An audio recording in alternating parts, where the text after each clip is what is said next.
Bab 2198. Masalah Guild 4.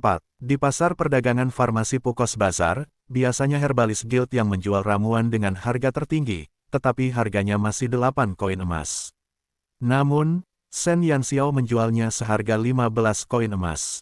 Bahkan dengan harga selangit itu, kiosnya dibanjiri orang yang ingin membeli barangnya, yang menimbulkan keraguan di antara anggota Serikat Herbalis. Para kurcaci Herbalis tidak berpikir untuk menekan pesaing mereka atau apapun. Mereka hanya bertanya-tanya mengapa mereka lebih suka membayar 2 kali lipat harga untuk ramuan yang sama. Ini sangat tidak normal, dibandingkan dengan kerumunan ramai di sisi Shen Yanxiao, stan-stan di sisi perkumpulan Herbalis ini jauh lebih sepi. Meskipun ada banyak kurcaci yang datang untuk membeli, antreannya tidak panjang. Wajar jika dikatakan ramuan dari Herbalis Guild seharusnya menjadi yang paling populer di pasar ini, tetapi mengapa berbeda saat ini? Tidak, aku harus pergi dan melihat. Apakah ada yang lebih baik dari Serikat Herbalis kita? Sang Herbalis, yang penuh keraguan, segera berjalan menuju Shen Yanxiao. Shen Yanxiao terus menjual ramuan, dan jumlah ramuan tingkat rendah di cincin penyimpanannya terus menurun tajam. Ia tidak berniat menjual ramuan tingkat menengah. Lagi pula, ramuan yang digunakan para kurcaci semuanya adalah ramuan tingkat rendah, dan ia tidak ingin terlalu mencolok. Namun ketika memikirkan kesulitan yang dihadapi Serikat Alkemis, Shen Yanxiao hanya menggertakkan giginya dan mengeluarkan beberapa botol ramuan perantara. Ramuan tingkat menengah sangat berbeda dari ramuan tingkat rendah dalam hal penampilan dan bau. Begitu botol-botol ramuan perantara ini dilepaskan, para kurcaci di sekitar mereka segera menyadari bahwa botol-botol itu berbeda. Ramuan apa ini? Kenapa aku belum pernah melihatnya sebelumnya? Ramuan pemulihan, 500 per botol. Shen Yanxiao mengencangkan jubahnya dan membungkus dirinya lebih erat lagi. Bagaimanapun, dia akan pergi setelah menjual persediaan ramuannya. Tak seorang pun kurcaci akan tahu siapa dia. 500. Harga ini sungguh mengejutkan banyak orang. Berbeda dengan produk alkimia yang bisa digunakan terus-menerus, ramuan adalah barang habis pakai. 500 koin emas untuk produk sekali pakai bukanlah harga yang murah. Para kurcaci yang berteriak-teriak ingin membeli, tiba-tiba menjadi tercengang. Shen Yanxiao tidak banyak bicara dan hanya melepaskan umpan. Ia tidak berani menusuk lengannya untuk membuktikan khasiat obatnya. Jika ia berani melakukannya, Siu pasti akan mencekiknya sampai mati. Sebagian besar orang banyak ragu-ragu, tetapi masih ada beberapa kurcaci yang berani. Mereka memperhatikan bahwa ramuan tingkat rendah yang dijual Shen Yanxiao sebelumnya sangat bagus, dan sekarang ia mengeluarkan beberapa ramuan tak dikenal yang harganya selangit. Beberapa kurcaci berdompet tebal membeli 2 botol dengan tujuan memuaskan rasa ingin tahu mereka. Begitu mereka memegangnya dan membuka tutupnya, aroma herbal langsung memenuhi udara. Aromanya begitu kuat hingga menutupi semua aroma lain di pasar. Sang dukun yang baru saja melangkah ke tengah kerumunan itu tertegun saat mencium aromanya. Dan detik berikutnya, dia langsung berbalik dan kembali. Sang dukun yang sedang jongkok di standnya bertanya dengan rasa ingin tahu ketika melihat temannya berjalan kembali dengan ekspresi berat. "Ada apa? Kenapa kamu terlihat pucat sekali?" Sang dukun berkata dengan ekspresi muram, "Saya akan kembali ke Serikat sekarang." "Ah, bukankah kamu baru saja tiba? Aku mungkin telah menemukan pemilik ramuan misterius itu." Sang Herbalis menyipitkan matanya. Aroma itu terlalu familiar. Dia tak akan pernah salah mengiranya dengan aroma lain. 2199 membiarkan kesempatan besar terlewat. 1. Persekutuan Herbalis Puko. Apa kau serius? Kakaki, Presiden Serikat Herbalis, tak percaya saat mendengar kabar yang dibawa sang Herbalis. "Ya, Presiden, beberapa ramuan yang dijual kurcaci itu baunya persis sama dengan botol ramuan misterius itu." "Saya tidak mungkin salah." Sang Herbalis membuka mulutnya dengan sikap tegas. Sebagai Herbalis, indera penciuman mereka jauh lebih sensitif daripada kurcaci biasa. Begitu mereka mengingat aroma ramuan, mereka tidak akan melupakannya untuk waktu yang lama. "Cepat, bawa aku ke sana." Kakak kita sabar untuk menarik dukun itu keluar. Demi sebotol ramuan itu, ia sudah memikirkan segala macam cara. Bahkan serikat dukun di 4 pasar lainnya pun pernah ia gunakan, tetapi setelah sekian lama, tak ada kabar sama sekali. Kini setelah akhirnya menemukan jejaknya, bagaimana mungkin ia tak bersemangat? Para kurcaci kekurangan Herbalis yang handal. Formula ramuan di tangan mereka telah menyita terlalu banyak pengalaman dan waktu, tetapi hasilnya tetap tidak memuaskan. Ketika mereka menyadari bahwa ramuan yang mereka terima sebelumnya jauh lebih manjur daripada semua ramuan yang pernah mereka coba, mereka menyadari bahwa menemukan pemilik ramuan ini akan menjadi tugas terpenting persekutuan herbalis mereka. Meskipun serikat herbalis memiliki pendanaan yang kuat, hanya mereka yang dapat memahami kepahitan yang mereka derita. Mereka memiliki kondisi dan lingkungan terbaik, sehingga mereka tidak perlu khawatir tentang bahan obat atau uang. Namun, ramuan baru yang bisa mereka buat sangat sedikit sehingga input dan output sumber daya tidak proporsional sama sekali. Meskipun Raja Kurcaci tidak pernah menyalahkan mereka atas apapun, dalam menghadapi situasi seperti itu, para herbalis yang jujur merasa sangat malu. Mereka telah menerima manfaat yang begitu baik, tetapi mereka tidak dapat membuat ramuan yang lebih baik. Mereka merasa malu. Kakak Ki segera menyusul sang herbalis ke pasar farmasi di Bazar Puko, tetapi saat mereka tiba, stan Sen Yanxiao sudah digantikan oleh seorang kurcaci, dan ramuan-ramuan di stan itu juga telah diganti dengan ramuan-ramuan yang paling umum. Ramuan-ramuan itu sama sekali tidak spektakuler. Kok bisa? Si dukun yang berlari menyampaikan kabar itu tercengang. Dia baru pergi setengah jam, kok bisa si pemilik kios itu laris begitu cepat? Kakak Ki bahkan lebih tertekan. Sedangkan untuk Sen Yanxiao, dia telah menjual semua ramuan tingkat rendah di cincin interspatialnya dan juga menjual banyak ramuan tingkat menengah. Dengan dompet yang menggelembung, dia segera pergi ke area perdagangan bahan mentah. Segala macam bahan baku biji dan logam ada di sini, bahkan tanaman herbal pun dapat terlihat. Di benua badai, pasar terpanas seharusnya adalah pasar bahan mentah. Baik alkemis maupun herbalis tak bisa hidup tanpa bahan mentah. Setiap hari, sejumlah besar logam dan tanaman obat dipasok ke pasar. Para kurcaci, yang tidak terlalu berbakat dalam alkimia atau herbalisme, mengabdikan diri untuk menambang biji dan menggali tanaman herbal demi mendapatkan imbalan tertentu. Meskipun harga biji dan tanaman herbal sama sekali tak sebanding dengan produk dan ramuan alkimia, kuantitasnya begitu besar sehingga mereka bisa hidup dari hasil panen yang melimpah. Bahan baku dalam jumlah besar tidak dapat dijual di stan. Jadi, para kurcaci hanya akan memilih beberapa sampel dari bahan baku yang mereka miliki dan meletakkannya di stan agar pembeli dapat memilihnya. Bab 2200. Membiarkan kesempatan besar terlewat. 2. Kepribadian kurcaci yang lugas membuat mereka tidak mungkin menjadi pemburu keuntungan, jadi orang bisa yakin bahwa barang yang mereka beli dari kurcaci tidak akan pernah palsu atau produk jelek. Sen Yanxiao berkeliling pasar perdagangan bahan mentah dan memilih beberapa logam langka yang bisa ia gunakan untuk membuat alat suci. Selain itu, ia juga melihat logam-logam biasa lainnya. Setelah mengosongkan gudang persekutuan alkemis, dia harus mengisinya lagi. Sejak Sen Yanxiao bergabung dengan organisasi di kehidupan sebelumnya, dia tidak pernah dilanda kemiskinan. Dulu, kemampuan mencurinya yang luar biasa sudah cukup untuk membuatnya hidup mewah. Di benua Brilliance, gunung-gunung emas dan perak di tanah terlantar tak ada habisnya. Kini setelah berada di benua badai, ia tak ingin terus-menerus hidup miskin. Sen Yanxiao menghabiskan banyak uang untuk membeli semua bahan baku logam yang disukainya. Tak lama kemudian, uang hasil penjualan ramuannya pun terbuang sia-sia. Di persekutuan alkemis, Gegelu sedang melihat mesin humanoid terakhir yang enggan ia jual, yaitu mesin humanoid bintang 5 terakhir di persekutuan alkemis. Sebenarnya, pada awalnya, persekutuan alkemis di Puko Bazar memiliki 5 mesin humanoid bintang 5, tetapi karena kekurangan dana, 4 di antaranya terjual satu demi satu. Gegelu memiliki satu-satunya yang tersisa. Tidak peduli betapa sulitnya bagi serikat, Gegelu tidak pernah ingin menjual mesin humanoid ini. Mesin humanoid berjiwa ini telah menemani Gegelu sejak ia menjadi ketua persekutuan alkemis. Ia tampaknya telah merasakan kesedihan tuannya dan berdiri di samping dengan patuh.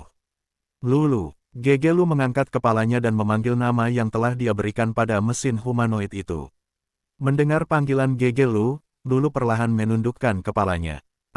Maafkan aku. Gegelu mengepalkan tinjunya. Dia adalah ketua serikat dan harus mengemban tanggung jawab sebagai ketua serikat. Faktanya, kondisi keuangan persekutuan alkemis Puko adalah yang terburuk di antara semua persekutuan alkemis. Para ketua serikat lain umumnya menerima bantuan dari anggota mereka. Produk-produk yang dihasilkan dari sumber daya yang disediakan oleh serikat juga menjadi milik serikat dan dapat dijual untuk mengisi kembali dana serikat. Namun, Gegelu ternyata sangat keras kepala dalam hal ini. Ia tidak pernah memaksa anggota manapun untuk menambah modal serikat, apalagi mengambil uang dari para anggota. Ia ingin setiap anggota menggunakan barang-barang terbaik dan menghasilkan karya yang paling sempurna. Bahkan jika para anggota ingin menjual produk alkimia mereka, Gegelu akan menghentikan mereka. Hanya jika itu hal kecil, Gegelu akan menutup mata. Namun, selama itu adalah produk alkimia yang sedikit berhasil, Gegelu tidak akan pernah membiarkan mereka menjualnya. Para alkemis mengerahkan banyak upaya untuk menciptakan produk-produk alkimia yang unggul. Berapa banyak energi yang dihabiskan para alkemis? Siapa yang sanggup mengorbankannya? Kekeraskepalaan Gegelu menyebabkan persekutuan alkemis Puko tidak mampu memenuhi kebutuhan hidup. Setiap kali serikat dalam kesulitan, ia diam-diam menjual produk alkimianya. Sama seperti sekarang, Gegelu harus menjual Lulu. Tuan Gegelu, kau tak perlu minta maaf. Suara Lulu terdengar berat, dan telapak tangannya yang terbuat dari logam menepuk lembut bahu Gegelu. Bab 2201. Membiarkan kesempatan besar terlewat 3. Gegelu menundukkan kepalanya, bahunya sedikit gemetar. Dia tidak sanggup berpisah dengan bayinya, tetapi dia tidak punya pilihan. Serikat harus terus berjalan. Ini adalah tanggung jawabnya sebagai presiden. Presiden. Pipika tiba-tiba bergegas masuk ke ruangan dengan cemas. Gegelu membelakangi Pipika, buru-buru menyeka sudut matanya yang basah. Ketika ia berbalik, ia tampak setenang dan berwibawa sebagaimana seharusnya seorang presiden. Pipika, kenapa kamu terburu-buru?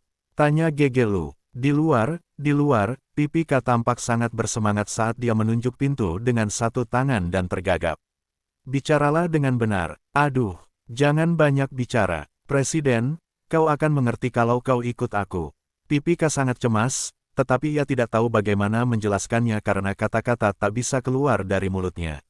Ia langsung menyeret Gegelu dan bergegas keluar dari pintu masuk guild. Di depan pintu masuk persekutuan alkemis, sejumlah besar alkemis berkerumun di area tersebut. Bisa dibilang semua alkemis di serikat telah habis saat ini. Gegelu diseret jauh-jauh ke sini oleh Pipika, kepalanya penuh kebingungan. Begitu keluar, ia melihat begitu banyak anggota berdiri di sana dengan linglung, alih-alih bekerja. Tepat saat ia hendak mengamuk, ia didorong langsung ke kerumunan oleh Pipika. Sekilas, Gegelu membeku. Di depan pintu masuk persekutuan alkemis, lebih dari selusin kereta penuh logam terparkir rapi. Berbagai macam logam menumpuk seperti gunung, berkilauan di bawah sinar matahari.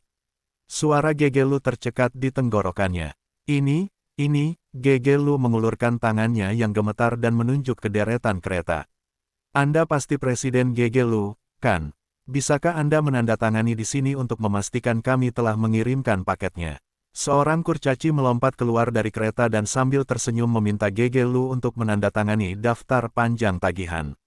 Mengirim apa? Sekuat apapun hati Gegelu, ia tak kuasa menahan rasa takutnya. Apa yang paling disukai alkimia? Tentu saja, produk alkimia. Produk alkimia dibuat dari apa? Tentu saja, logam. Sebagai presiden dari sebuah serikat yang gudangnya telah habis, Gegelu benar-benar tercengang oleh banyaknya logam yang menyerbu. Ini seperti memasukkan seseorang yang telah kelaparan selama beberapa tahun ke dalam dapur yang penuh makanan. Dampaknya luar biasa. 17 gerbong logam, 5 gerbong logam langka. Kurir itu menatap tagihan dan menyebutkan logam-logam itu satu persatu. Ia dianggap berpengalaman di bidang perdagangan bahan mentah. Ia juga sering bekerja sama dengan persekutuan alkemis sebelumnya, tetapi ia belum pernah melihat persekutuan alkemis membeli logam dalam jumlah sebesar itu. Ngomong-ngomong soal itu, bukankah persekutuan alkemis sangat miskin? Bagaimana mereka tiba-tiba menjadi begitu kaya? Mendengarkan serangkaian tagihan, Gegelu merasa ia bahkan tidak bisa berdiri tegak. Jumlah ini hampir sebanding dengan dana yang diberikan oleh Raja Kurcaci. Kamu salah paham. Aku tidak membeli logam apapun. Gegelu menggunakan seluruh akal sehatnya untuk mengatakan ini. Dia memang kekurangan logam, tapi pengiriman tak dikenal semacam ini, dia benar-benar tidak berani menerimanya. Kurir itu menatap Gegelu, lalu ketagihan dan berkata dengan penuh keyakinan, Tidak, tamu yang datang untuk membeli barang-barang ini meminta kami untuk mengirimkannya langsung ke Persekutuan Alkemis. Penandatangan surat itu menuliskan nama Anda, Presiden. Bab 2202. Taikun ingin memberikan dukungan. 1. Gege Lu bingung. Lulu masih di kamarnya, jadi dia belum menjualnya. Bagaimana dia bisa punya uang untuk membeli semua logam ini? Anggota serikat, Gege Lu segera membantah gagasan ini. Para alkemis dari Persekutuan Alkemis memiliki peti-peti kecil di tangan mereka, tetapi nilai total logam dalam lusinan kereta ini mungkin di luar jangkauan siapapun. Memikirkannya, Gege Lu tidak dapat mengetahui siapa yang membeli logam-logam ini. Persekutuan Alkemis bingung mengenai tumpukan logam yang tidak diketahui asal-usulnya, dan Kakak Ki, yang baru saja kembali karena kalah, kebetulan kembali lagi. Apakah dana raja sudah dikeluarkan? Itulah pikiran pertama Kakak Ki saat melihat logam-logam itu. Siapa yang tidak tahu bahwa Persekutuan Alkemis Puko adalah serikat termiskin di seluruh benua badai. Kecuali periode pendanaan triwulanan, Presiden serikat mereka menghabiskan sisa waktunya untuk berhemat. Mustahil bagi Gege Lu untuk membeli logam sebanyak itu sendiri. Tidak, saya baru saja diberitahu hari ini bahwa dana untuk gelombang berikutnya baru akan tersedia sebulan lagi. Lagi pula, saya rasa kurcaci yang mengirimkan barang-barang itu seharusnya berasal dari area perdagangan bahan mentah, bukan dari anak buah raja kita. Sang herbalis langsung menggelengkan kepalanya. Dana untuk Persekutuan Herbalis dan Persekutuan Alkemis biasanya akan dikirim bersamaan, jadi mustahil bagi salah satu dari mereka untuk datang lebih awal. Mustahil. Gege Lu, orang itu, masih berpikir untuk menjual hartanya pagi ini. Bagaimana dia bisa kaya secepat itu? Jangan bilang dia sudah menjualnya. Kakak Ki penasaran, meskipun kedua guild itu berseberangan, hubungan mereka secara umum tidak baik. Kakak Ki dan Gege Lu seusia, dan mereka naik ke posisi presiden hampir bersamaan. Sejak saat itu, kedua presiden saling membenci. Jangan pernah berpikir untuk saling membantu di saat mereka membutuhkan. Mereka sudah baik hati karena tidak memukul mereka saat mereka terpuruk. Aku tidak tahu. Karena tidak dapat menemukan dukun misterius itu, Kakak Ki hanya berdiri di pintu dan menonton pertunjukan itu. Di pihak Gege Lu, dia sangat kusut. Di satu sisi, serikat itu sangat membutuhkan logam tersebut, tetapi di sisi lain, dia sama sekali tidak mengetahui asal-muasal logam tersebut, jadi dia tidak bisa menerimanya begitu saja. Keteguhan hati Gege Lu sekali lagi tercermin. Aku tidak tahan, tolong kembalikan. Gege Lu menggertakkan gigi dan berkata demikian. Kurir itu langsung tidak senang. Apa yang kau bicarakan? Kita sudah mengambil uangnya, tapi kau tidak menginginkannya. Kalau kau tidak menginginkannya, aku tidak bisa memberikan uang itu pada kurcaci itu. Jangan bilang kau ingin aku menanggung reputasi sebagai penipu. Bagi para kurcaci, mencari uang adalah hal kecil, tetapi jika nama baik mereka dihina, mereka akan bertarung dengan mempertaruhkan nyawa mereka. Bukan itu maksudku, Gege Lu juga tidak berdaya. Dalam menghadapi situasi seperti itu, tidak ada pihak yang berniat mengendurkan kegigihannya.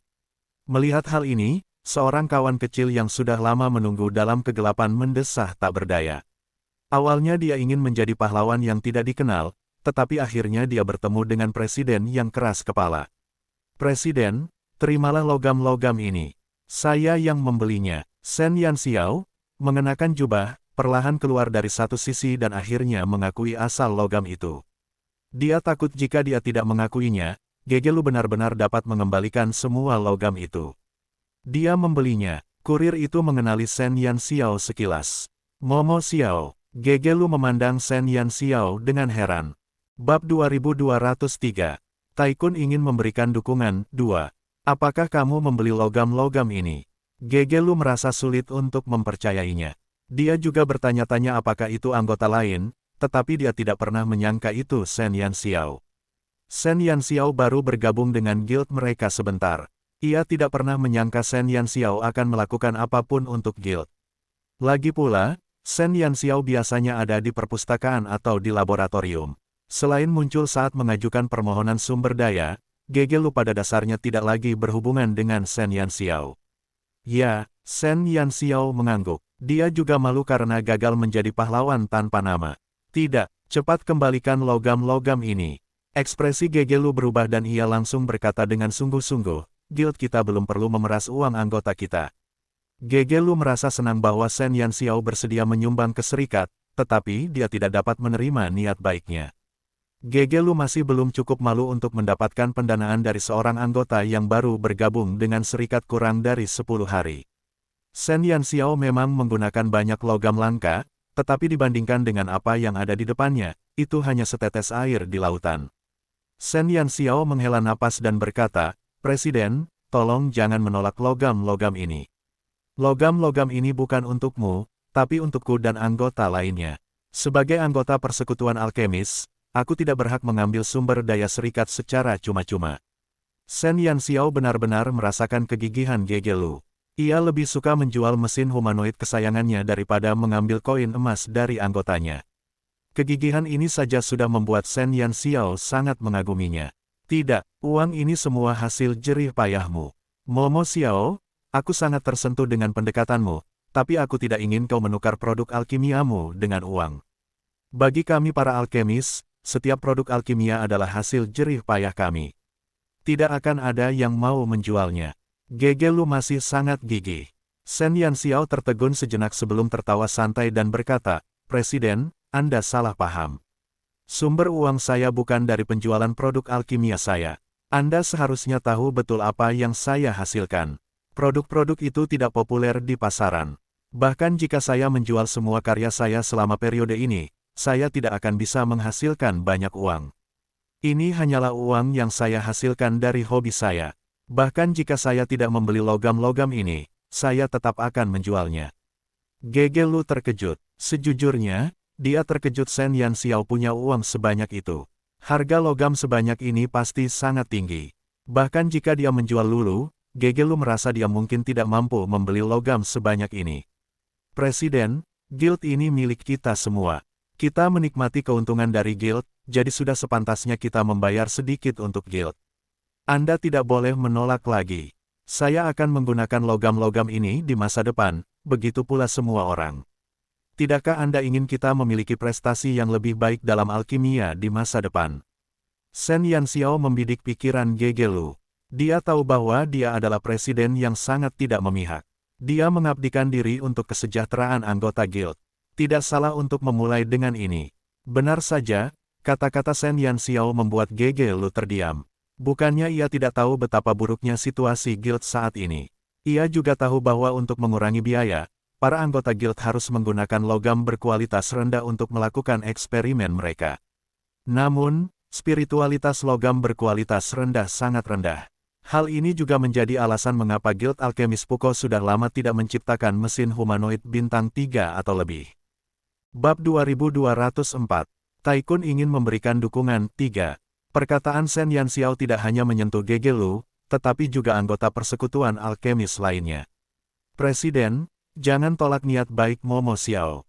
Kami akan bekerja keras di masa depan. Kami juga ingin berkontribusi pada guild." Pipi Ka langsung berdiri. Setiap kali Gegelu diam-diam menjual produk alkimianya, Pipi Ka sangat tertekan. Betapa tidak bergunanya mereka menekan presiden mereka begitu keras. "Presiden, serikat ini milik kita semua. Kita harus melindunginya bersama-sama. Presiden, tolong beri kami kesempatan seperti itu." Semua alkemis berdiri untuk mendukung Shen Yanxiao. Mata Gegelu sudah basah. Ia menyeka air matanya dan berkata, "Momo Xiao, terima kasih. Seharusnya aku yang berterima kasih padamu. Kalau kau tidak menerimaku, kemampuan alkimiaku tidak akan berkembang secepat ini," kata Shen Yanxiao. Gegelu akhirnya memilih untuk menerima niat baik Shen Yanxiao. Pendekatan Shen Yanxiao tidak hanya menggerakkan Gegelu, tetapi juga membuat para anggota persekutuan alkemis merasa sangat emosional. Pada saat yang sama, Shen Yanxiao telah memberikan contoh bagi mereka. Kesibukan di pihak persekutuan alkemis membuat Kakak Qi, yang berdiri di depan pintu persekutuan herbalis, merasa cukup emosional. Keuntungan para alkemis memang tidak sebaik mereka, tetapi dalam kesulitan seperti itu, mereka memiliki persatuan yang begitu erat. Betapapun tidak menyenangkannya mereka satu sama lain, Kakak Qi harus mengatakan bahwa mereka semua adalah sekelompok orang baik. "Presiden," dukun yang berdiri di samping Kakak Qi tiba-tiba membuka mulutnya dengan suara gemetar.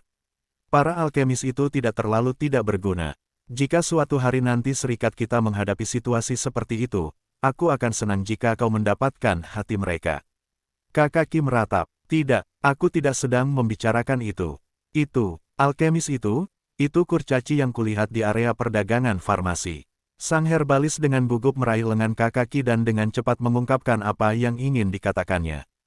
Kakaki membeku. Ia menatap sang herbalis, lalu menatap sosok kecil yang berdiri di antara sang alkemis yang berdiri di hadapannya, terbungkus erat jubah.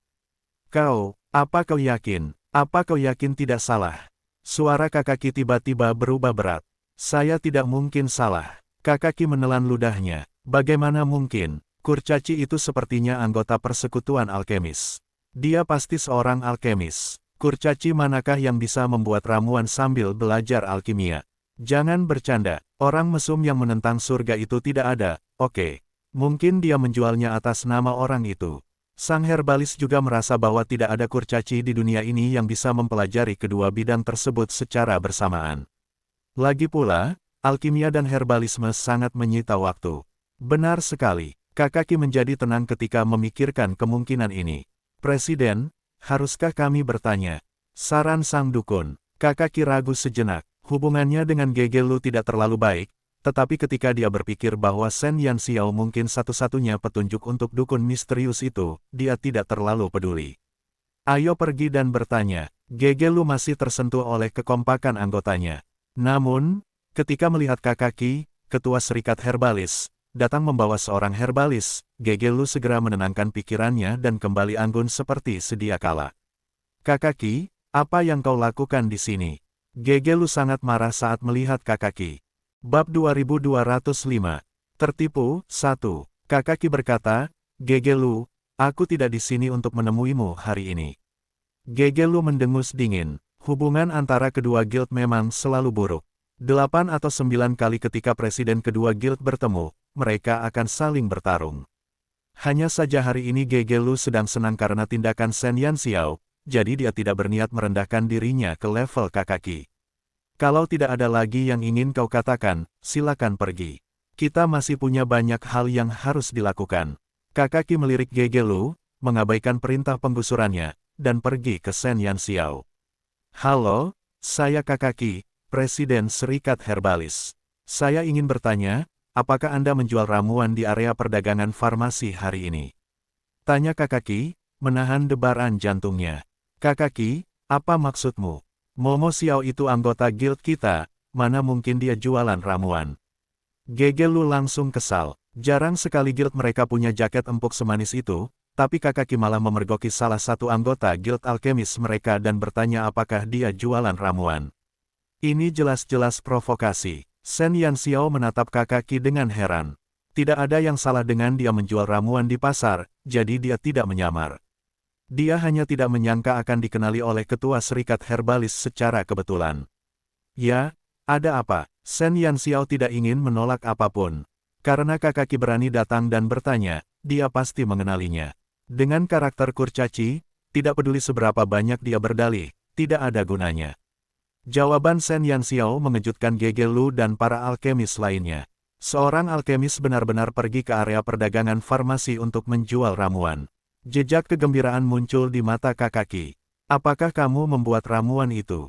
Shen Yanxiao menggelengkan kepalanya dengan tenang. Itu dibuat oleh seorang teman saya. Kakaki tidak kecewa, karena sejak awal ia mengira ramuan itu tidak mungkin dibuat oleh seorang alkemis. Jawaban Shen Yanxiao membenarkan dugaannya sebelumnya. Bisakah kau memberitahuku cara menemukan temanmu? Tolong bantu aku. Temanmu jenius di antara para herbalis. Ramuan buatan temanmu adalah yang terbaik yang pernah kulihat. Kakaki menatap Shen Yanxiao dengan tulus. Shen Yanxiao mengerjapkan matanya. Di mana ia akan mencari teman untuk Kakaki? Ia hanya mengatakan itu karena ia tidak ingin mendapat masalah. Ia tidak pernah menyangka Kakaki akan ingin mencari temannya. Yang lebih tidak terduga bagi Shen Yanxiao adalah bahwa setelah menjual hanya beberapa botol ramuan perantara, dia telah menjadi jenius farmasi di mulut Kakaki. Shen Yanxiao terdiam. Saat ini, ia benar-benar tahu betapa tragisnya pencapaian para kurcaci dalam pengobatan herbal. Ia mengira tidak ada ramuan tingkat menengah di pasaran karena ramuan tingkat menengah itu langka, sehingga jarang dijual. Namun, ia tidak menyangka bahwa bukan karena langka, melainkan karena memang tidak ada di sini. Maaf, aku tidak tahu di mana dia sekarang. Dia sudah lama meninggalkan suku dan pergi berlatih di benua badai. Shen Yanxiao membuka mulutnya dengan ekspresi menyesal. Dia memang jago membodohi orang. Ekspresi kakak Qi langsung berubah melankolis. Benarkah tidak ada jalan? Petunjuk itu ada tepat di depannya, tetapi terputus begitu saja. Kakak Qi sangat enggan.